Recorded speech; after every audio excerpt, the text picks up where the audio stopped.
아재 있는 아재 아닐. 아재돌룸입니다. 네, 지금 2월에 강남에서 찍는 세 번째 네. 아재돌룸이에요.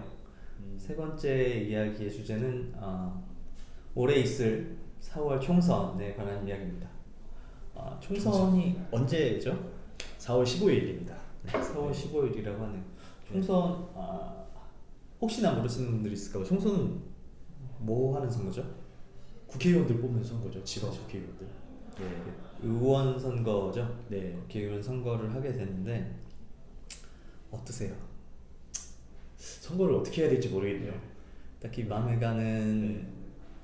어떤 정당을 보고 뽑으시나요? 아니면 사람을 보고? 원래는 이제 사람이 어떤 정책을 하느냐 네. 이거 보고 그냥 다 마음에 안 들어도 한두 가지 마음에 들면 찍고 그랬었는데 이번에는 정말 이게 막 큰 당의 어떤 그 내용들이 너무 안 좋게 많이 들려서 그래서 뭘 보고 뽑아야 되나 그런 생각이 많이 들죠.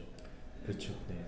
사실 우리는 정당 정치를 하고 있죠. 그래서 정책을 만들려면 국회의원 한 명이 어떻게 할 수 있는 게 아니죠. 네. 나라가 굉장히 크고 방대하기 때문에 네. 전문성을 지닌 정책이 나오려면 그런 정책 능력이 있는 정당이 중요한 거죠. 집단. 네. 하지만 그 우리나라의 경우에는 이렇게 소선거구제로 인해서 네. 한 사람이 한 사람을 이겨야 되는, 한 사람을 뽑는 대통령부터 시작해서 일반 국회의원도 지역구 의원을 뽑기 때문에 네. 사람을 보게 되죠. 여기서 굉장한 한계가 생겨나는 거죠. 일단 뛰어난 사람이 있더라도 그 정당이 능력이 없으면 사실 큰 의미가 없는데 예. 이 소선거주에서 이기기 위해서는 이제 사람들한테 중심을 주다 보니까 무게중심이 각각의 국회의원들한테 가게 되니까 이 사람들이 막 활개를 치게 되면 정당에서 뭐 역량을 모아서 정책을 개발하고 할 수 있는 구조가 안 되는 거죠. 네.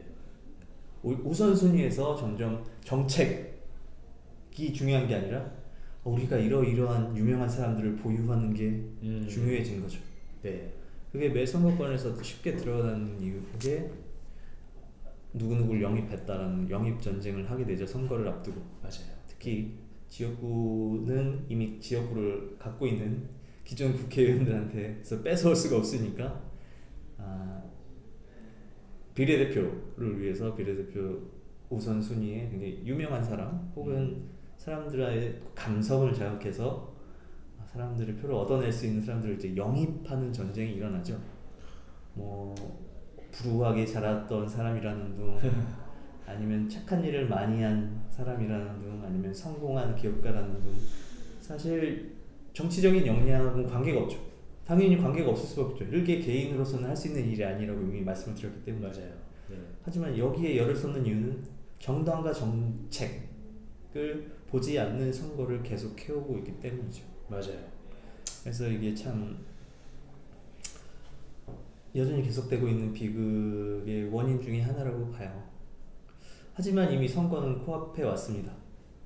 그래서 바뀔 때가 됐는데. 네, 못 바꿨죠. 이번 선거는 아마 이 방식으로 똑같이 하게 될 거예요. 지금 바꾼다고 얘기를 해서 뭐 비례대표를 확대하느니 어쩌니 했지만 사실 제자리 걸음이 돼버렸죠.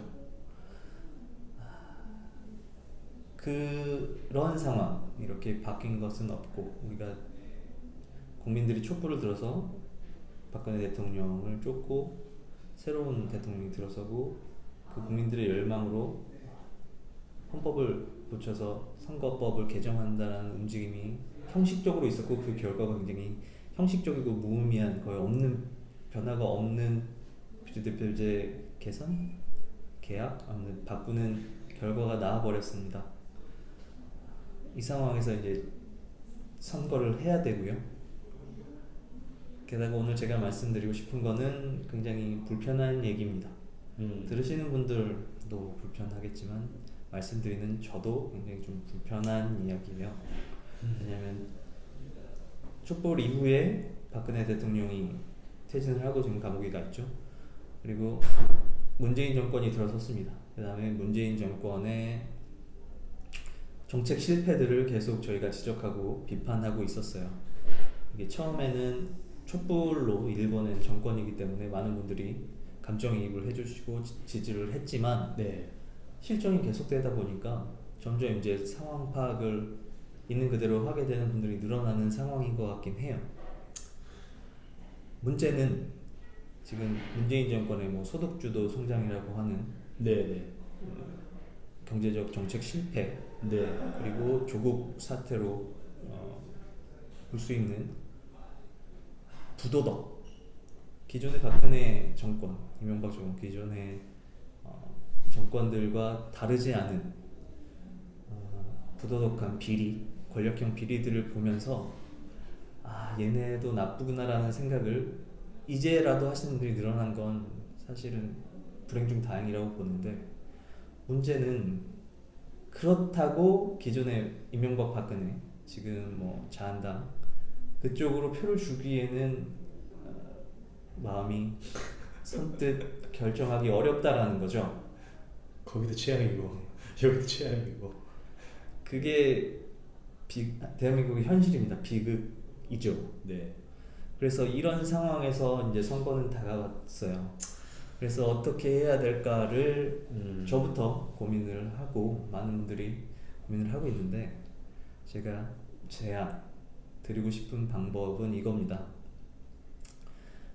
지금 정권을 잡고 있는 민주당을 찍지 말자.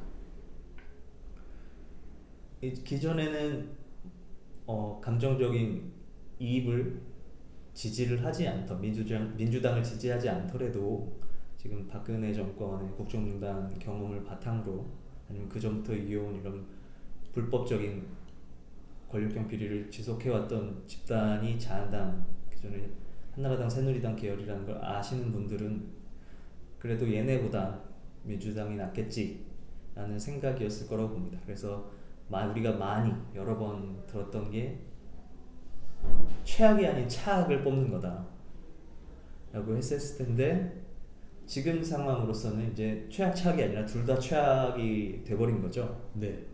그래서 어떻게 찍어야 될까라고 제가 고민이 있을 거라고 생각했는데, 제 제안이 민주당만 찍지 말자. 그럼 사실 대안은 자한당 계열밖에 없죠. 아니면 정의당 같은 진보 정당이라고 하는 정당들은 사실 민주당하고 연합 세력을 이미 이번 선거에서 구축했기 때문에 말도 안 되는 얘기처럼 들릴 수가 있어요. 저도 참 하기 쉽지 않은 얘기인데, 이런 말씀을 드리는 이유는 일단 이미 민주당과 자한당 뭐 이름은 바뀔 수도 있지만 그 계열에 차이가 없다라는 것까지 생각이 미치신다면, 그러면 굳이 바꾸는 게 무슨 의미가 있느냐라는 생각을 하실 텐데, 일단 지금 정권을 잡은 세력들의 부정부패, 지금 드러나 있는 부정부패들을 지금 민주당 세력이 계속 정권을 잡는다면 수사하지 못합니다. 그렇죠. 그거를 계속되지 않고 한 번 끊어준다는 의미가 있을 거라는 생각을 합니다. 그게 굉장히 중요하죠. 어차피 같은 애들이면 계속 묻고 떠블러 가는 거 말고 지금까지 해놓은 건 청산하고 다시 나빠지는 게, 묻고 떠블러서 계속 나빠지는 것보다는 덜 나쁘다라는 단순한 산수적 계산이 있을 수 있겠죠. 하지만 이게 굉장히 중요해요. 왜냐면 이렇게 한번 지금 이명박근혜를 법적으로 처벌을 했었듯이 이게 그런 굉장한 후광을 입고 지지를 받으면서 들어선 정권도 잘못이 있으면 처벌을 받는다라는 케이스를 만들 수 있는 거죠. 그래서 지금 이 선거가 그거를 하느냐 못하느냐. 왜냐하면 묻고 떠블러 가는, 계속 민주당이 정권을 잡음으로 해서 비리들에 대해서 칼을 댈 수 없는 상황이 되면 정반대의 메시지, 선례가 되겠죠.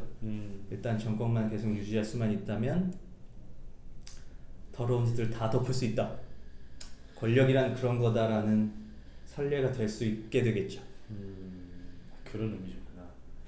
굉장히 중요하다 봅니다. 자한당 쪽이 어쩌고 저쩌고가 아니에요. 일단 그 하나를 끊고 넘어간다라는 거에 의미를 두는 거죠. 그럼 자한당이 괜찮으냐? 그런 게 아니다라는 말씀을 계속 드립니다. 그래서 지금 코앞에 다가온 4월 선거, 그 선거에서 어떤 방식으로, 어떤 마음가짐으로 결정을 할 것인가에 대한 제 생각, 제 제안은 이런 겁니다.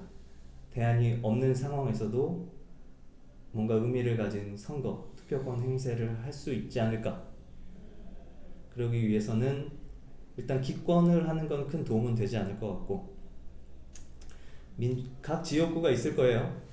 민주당이 아닌, 민주당이 뭐 가장 유력하다면 그 바로 이 두 번째 위협할 수 있는 그 후보를 찍어서 민주당의 의석수를 줄여내야 지금 정권의 비리를 끝까지 수사를 하고 법정으로 갖고 갈 수 있을 거라고 봅니다. 지금 보는 거 있죠. 지금 우한폐렴이라는 큰 뉴스가 있고 다른 크고 작은 이슈들이 있을 수 있지만, 조국 사태로부터 이어지고 있는 권력형 비리에 대해서 지금 현 정부가, 문재인 정부가 어떻게 방해를 하고 있는지 사실 극렬한 현 정권 지지자가 아니다라면 쉽게 알 수 있는 상황이죠. 하지만 지금 정권을 잡고 있기 때문에 어떻게 할 수가 없습니다.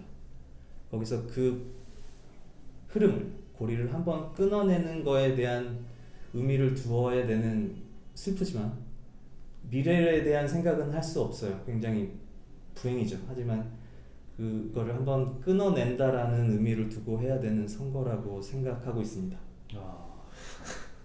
그러면 정권이 바뀌면 세력이 다르니까 칼을 댈 수 있겠죠.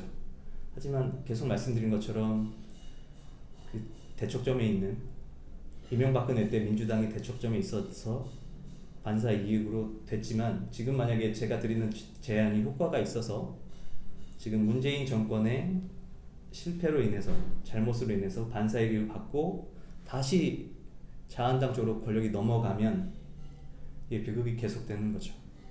그래서 저희가 이 유튜브를 계속하고 있는, 아재들론을 계속하고 있는 이유도 같은 이유인데, 단기적인 4월 총선에 대해서는 지금 현 정권의 비리를 파헤치고 끊어가는 거에 의미를 둔다라면, 정치의 본래 이유, 나라를 경영하고 지속 가능한 사회를 만드기 위한 정치적인 노력, 행보는 단순히 4월 선거로 끝나는 게 아니라 민주당도 자한당도 이렇게 최악인 상황에서 새로운 정치 세력을 만들어내야 되는 거죠.